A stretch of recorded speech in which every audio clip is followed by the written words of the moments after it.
ओम शांति। आज की मुरली डेट है 10 अक्टूबर 2024। साकार मुरली है। बाबा के महावाक्य है। बाबा बोले, मीठे बच्चे उठते बैठते बुद्धि में ज्ञान उछलता रहे तो अपार खुशी में रहेंगे। मीठे बच्चे उठते बैठते बुद्धि में ज्ञान उछलता रहे तो अपार खुशी में रहेंगे। आज का प्रश्न है, तुम बच्चों को किसके संग से बहुत बहुत संभाल करनी है? उत्तर है, जिनकी बुद्धि में बाप की याद नहीं ठहरती, बुद्धि इधर उधर भटकती रहती है, उनके संग से तुम्हें बहुत संभाल करनी है। उनके अंग से अंग भी नहीं लगना चाहिए, क्योंकि याद में न रहने वाले वायुमंडल को खराब करते हैं। दूसरा प्रश्न है, मनुष्यों को पश्चाताप कब होगा?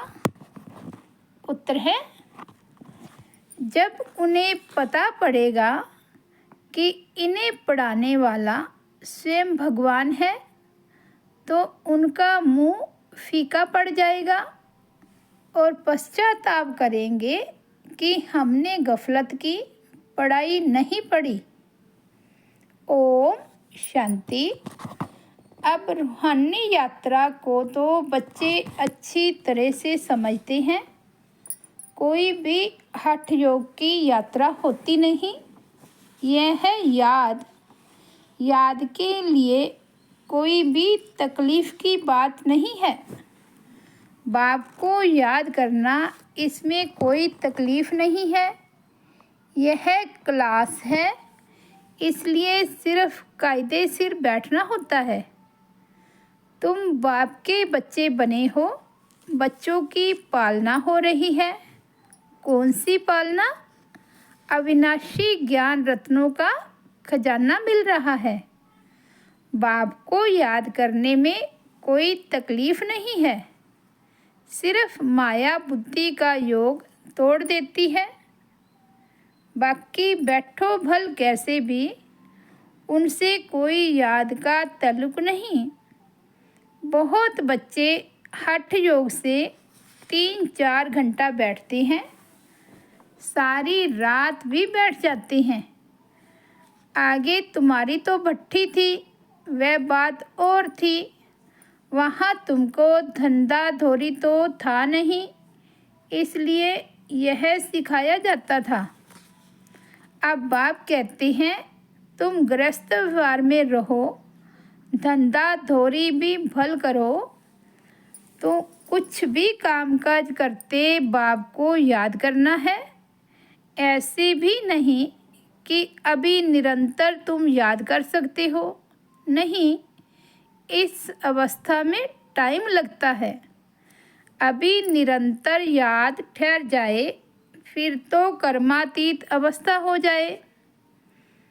बाप समझाते हैं, बच्चे ड्रामा के प्लान अनुसार अब बाकी थोड़ा समय है। सारा हिसाब भी बुद्धि में रहता है। कहते हैं, क्राइस्ट से 3000 वर्ष पहले भारत ही था। उनको स्वर्ग कहा जाता था। अभी उनके 2000 वर्ष पूरे होते हैं। 5000 वर्ष का हिसाब हो जाता है। देखा जाता है, तुम्हारा नाम सारा विलायत से ही निकलेगा, क्योंकि उनकी बुद्धि फिर भी भारतवासियों से तीखी है। भारत से पीस भी वह मांगते हैं। भारतवासियों ने ही लाखों वर्ष कहकर और सर्वव्यापी का ज्ञान देकर बुद्धि बिगाड़ दी है। तमो प्रधान बन गए हैं। वे इतने तमो प्रधान नहीं बने हैं। उनकी बुद्धि तो बड़ी तीखी है। उन्हों का जब आवाज़ निकलेगा तब भारतवासी जागेंगे, क्योंकि भारतवासी एकदम घोर नींद में सोए हुए हैं। वे थोड़े सोए हुए हैं, विदेश वाले थोड़ा सोए हुए हैं। बाबा कहते भारतवासी एकदम घोर नींद में सोए हुए हैं और वह थोड़े सोए हुए हैं। उन्हों से आवाज़ अच्छा निकलेगा। विलायत से आए भी थे कि हमको कोई बताए पीस कैसे हो सकती है, क्योंकि भारत बाप भी भारत में ही आते हैं। यह बात तो तुम बच्चे ही बता सकते हो।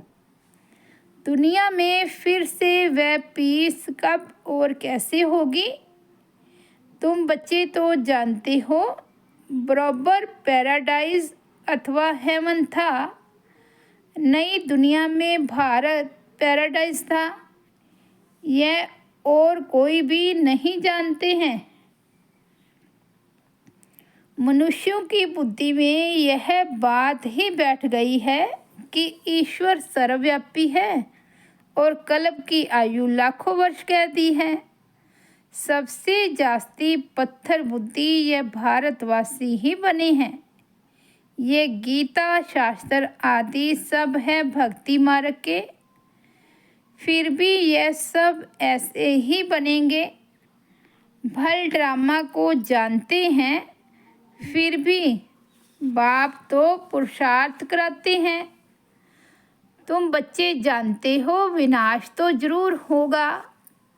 बाप आए ही हैं नई दुनिया की स्थापना करने। यह तो खुशी की बात है ना। जब कोई बड़ा इम्तिहान पास करते हैं तो अंदर में खुशी होती है ना। हम यह सब पास कर यह देवता जाकर बनेंगे। सारा पढ़ाई पर मदार है। तुम बच्चे जानते हो, बराबर बाप हमको पढ़ाकर यह देवता बनाते हैं। बराबर पैराडाइज हेवन था। मनुष्य तो बेचारे बिल्कुल ही मूंझे हुए हैं। बेहद के बाप पास जो ज्ञान है वह तुम बच्चों को दे रहे हैं। बाप की तुम महिमा करते हो। बाबा नॉलेजफुल है, फिर ब्लिसफुल भी है। खजाना भी उनके पास फुल है। तुमको इतना साहूकार कौन बनाता है? यहाँ तुम क्यों आए हो? वर्षा पाने। अगर कोई की तंदुरुस्ती अच्छी है परंतु धन नहीं है तो धन बगैर क्या होगा? वैकुंठ में तो तुम्हारे पास धन रहता है। यहाँ जो साहूकार है उनको नशा रहता है। हमारे पास इतना धन है, यह कारखाने आदि हैं। शरीर छोड़ा खलास। तुम तो जानते हो हमको बाबा 21 जन्मों के लिए इतना खजाना दे देते हैं। बाप खुद तो खजाने का मालिक नहीं बनते हैं, तुम बच्चों को मालिक बनाते हैं। यह भी तुम जानते हो, विश्व में शांति तो सिवाय गॉड फादर के कोई स्थापन कर ना सके। सबसे फर्स्ट क्लास चित्र है यह त्रिमूर्ति गोले का। इस चक्कर में ही सारा ज्ञान भरा हुआ है। तुम्हारी ऐसी कोई वंडरफुल चीज़ होगी तब वह समझेंगे इसमें ज़रूर कोई ऐसा राज है।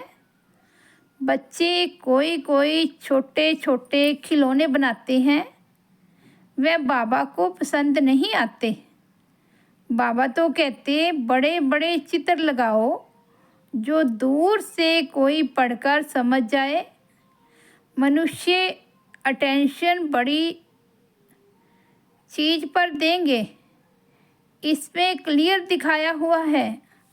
उस तरफ है कलयुग, इस तरफ है सतयुग। बड़े बड़े चित्र होंगे तो मनुष्यों का अटेंशन खींचेगा। टूरिस्ट भी देखेंगे, समझेंगे भी वह अच्छी तरह से। यह भी जानते हैं क्राइस्ट से 3000 वर्ष पहले स्वर्ग था। बाहर तो ऐसे नहीं जानते। 5000 वर्ष का हिसाब तुम क्लियर समझाते हो, तो यह इतना बड़ा बनाना चाहिए जो दूर से देख सके और अक्षर भी पढ़े, जिससे समझे कि दुनिया की अंत तो बराबर है। बम्स तो तैयार होते रहते हैं, नेचुरल कैलेमिटीज़ भी होगी। तुम विनाश का नाम सुनते हो तो अंदर में खुशी बहुत होनी चाहिए, परंतु ज्ञान ही नहीं होगा तो खुश भी हो ना सके। बाप कहते हैं देह सहित सब कुछ छोड़ अपने को आत्मा समझो। अपनी आत्मा का योग मुझ बाप के साथ लगाओ। यह है मेहनत की बात। पावन बनकर ही पावन दुनिया में आना है। तुम जानते हो हम ही बादशाही लेते हैं फिर गवाते हैं। यह तो बहुत सहज है। उठते बैठते चलते अंदर में टपकना चाहिए, जैसे बाबा के पास ज्ञान है ना। बाप आए ही हैं पढ़ाकर देवता बनाने, तो इतनी अथाह खुशी बच्चों को रहनी चाहिए ना। अपने से पूछो, इतनी अथाह खुशी है? बाप को इतना याद करते हैं? चक्र की भी सारी नॉलेज बुद्धि में है, तो इतनी खुशी रहनी चाहिए। बाप कहते हैं मुझे याद करो और बिल्कुल खुशी में रहो। तुमको पढ़ाने वाला देखो कौन है। जब सबको मालूम पड़ेगा तो सबका मुंह ही फीका हो जाएगा, परंतु अभी उन्हों को समझने में थोड़ी देरी है। अभी देवता धर्म के इतने मेंबर्स तो बने नहीं हैं। सारी राजधानी स्थापन हुई नहीं है। कितने ढेर मनुष्यों को बाप का पैगाम देना है। बेहद का बाप फिर से हमको स्वर्ग की बादशाही दे रहे हैं। तुम भी उस बाप को याद करो। बेहद का बाप तो ज़रूर बेहद का सुख देंगे ना। बच्चों के अंदर में तो अथाह ज्ञान की खुशी होनी चाहिए, और जितना बाप को याद करते रहेंगे तो आत्मा पवित्र बनती जाएगी। ड्रामा के प्लान अनुसार तुम बच्चे जितना सर्विस कर प्रजा बनाते हो, तो जिनका कल्याण होता है उन्हों की फिर आशीर्वाद भी मिल जाती है। गरीबों की सर्विस करते हो, निमंत्रण देते रहो। ट्रेन में भी तुम बहुत सर्विस कर सकते हो। इतने छोटे बैच में ही इतनी नॉलेज भरी हुई है। सारी पढ़ाई का तंत्र इसमें है। बैचेस तो बहुत अच्छे अच्छे ढेर बनाने चाहिए, जो किसको सौगात भी दे सकें। कोई को भी समझाना तो बहुत सहज है। सिर्फ शिव बाबा को याद करो। शिव बाबा से ही वर्षा मिलता है, तो बाप और बाप का वर्षा स्वर्ग की बादशाही कृष्णपुरी को याद करो। मनुष्यों की मत तो कितनी मूंजी हुई है, कुछ भी समझते नहीं हैं। विकार के लिए कितना तंग करते हैं, काम के पिछाड़ी कितना मरते हैं। कोई बात ही समझते नहीं। सबकी बुद्धि बिल्कुल चट हो गई है। बाप को जानते ही नहीं। यह भी ड्रामा में नूंद है। सबकी मेंटल खलास हो गई है। अर्थात मानसिक शक्ति खत्म हो गई है। बाप कहते हैं बच्चों, तुम पवित्र बनो तो ऐसे स्वर्ग के मालिक बन जाएंगे, परंतु समझते ही नहीं। आत्मा की ताकत सारी निकल गई है। कितना समझाते हैं, फिर भी पुरुषार्थ करना और कराना है। पुरुषार्थ में थकना नहीं है, हार्ट फेल नहीं होना है। इतनी मेहनत की, भाषण से एक भी नहीं निकला, लेकिन तुमने जो सुनाया उसे जिसने भी सुना उस पर छाप तो लग गई। पिछाड़ी में सब जानेंगे जरूर, तुम बीके की अथाह महिमा निकलने वाली है। परंतु एक्टिविटी देखते हैं तो जैसे एकदम बेसमझी की, कोई रिगार्ड ही नहीं, पूरी पहचान नहीं, बुद्धि बाहर भटकती रहती है। बाप को याद करें तो मदद भी मिले। बाप को याद करते नहीं तो गोवा वह पतित है। तुम बनते हो पावन। जो बाप को याद नहीं करते हैं तो उन्हों की बुद्धि जरूर कहाँ ना कहाँ भटकती रहती है। तो उनके साथ अंग से अंग नहीं मिलना चाहिए, क्योंकि याद में न रहने के कारण वे वायुमंडल को खराब कर देते हैं। पवित्र और अपवित्र इकट्ठे हो ना सके, इसलिए बाप पुरानी सृष्टि को खलास कर देते हैं। दिन प्रतिदिन कायदे भी सख्त निकलते जाएंगे। बाप को याद नहीं करते हैं तो फायदे के बदले और ही नुकसान करते हैं। पवित्रता का सारा मदार याद पर है। एक जगह बैठने की बात नहीं है।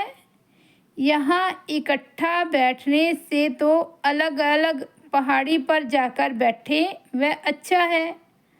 जो याद नहीं करते हैं वह पतित हैं। उनका तो संग भी नहीं करना चाहिए। चलन से भी मालूम पड़ता है, याद बिगैर पावन तो बन न सके। हर एक के ऊपर पापों का बोझा बहुत है, जन्म जन्मांतर का। वह बिगैर याद की यात्रा निकले कैसे? वह गोवा पतित ही हैं। बाप कहते हैं मैं तुम बच्चों के लिए सारी पति दुनिया को खलास कर देता हूँ। उनका संग भी न हो, परंतु इतनी भी बुद्धि नहीं कि किसके साथ संग करना है। तुम्हारा प्यार पावन का पावन के संग होने चाहिए। यह भी बुद्धि चाहिए ना। स्वीट बाप और स्वीट राजधानी के सिवाय और कोई याद न आए। इतना सब त्याग करना कोई मासी का घर नहीं है। बाप को तो बच्चों पर अथाह प्यार है। बच्चे पावन बन जाओ तो तुम पावन दुनिया के मालिक बन जाएंगे। हम तुम्हारे लिए पावन दुनिया की स्थापना कर रहे हैं। इस पति दुनिया को बिल्कुल खलास करा देते हैं। यहाँ इस पति दुनिया में हर चीज़ तुमको दुख देती है। आयु भी कमती होती जाती है। इनको कहा जाता है वर्थ नॉट ए पेनी। कौड़ी और हीरे में फ़र्क तो होता है ना। तो तुम बच्चों को कितनी खुशी होनी चाहिए। गाया भी जाता है सच तो बिट्ठो नच। तुम सतयुग में खुशी में डांस करते हो। यहाँ की कोई भी वस्तु से दिल नहीं लगानी है। इनको तो देखते हुए देखना नहीं है। आंखें खुली होते हुए भी जैसे कि नींद हो, परंतु वह हिम्मत, वह अवस्था चाहिए। यह तो निश्चय है कि यह पुरानी दुनिया होगी ही नहीं, इतना खुशी का पारा चढ़ा रहना चाहिए। चुटकी काटनी चाहिए। अरे, हम शिव बाबा को याद करेंगे तो विश्व की भाषा ही मिलेगी। हठ योग से बैठना नहीं है, खाते पीते काम करते बाप को याद करो। यह भी जानते हो राजधानी स्थापन हो रही है। बाप थोड़े ही कहेंगे दासी बनो, बाप तो कहेंगे पुरुषार्थ करो पावन बनने का। बाप पावन बनाने का पुरुषार्थ कराते हैं, तुम फिर पतित बनते हो। कितने झूठ पाप करते हो। हमेशा शिव बाबा को याद करो तो पाप सब स्वाहा हो जाएं। ये बाबा का यज्ञ है ना, बड़ा भारी यज्ञ है। वह लोग यज्ञ रचते हैं, लाखों रुपया खर्च करते हैं। यहाँ तो तुम जानते हो सारी दुनिया इसमें स्वाह हो जानी है। बाहर से आवाज़ होगा, भारत में भी फैलेगा।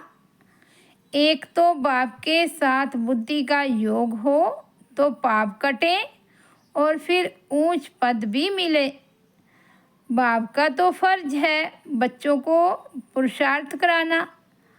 लौकिक बाप तो बच्चों की सेवा करते हैं, सेवा लेते भी हैं। यह बाप तो कहते हैं मैं तुम बच्चों को 21 जन्मों का वर्षा देता हूँ।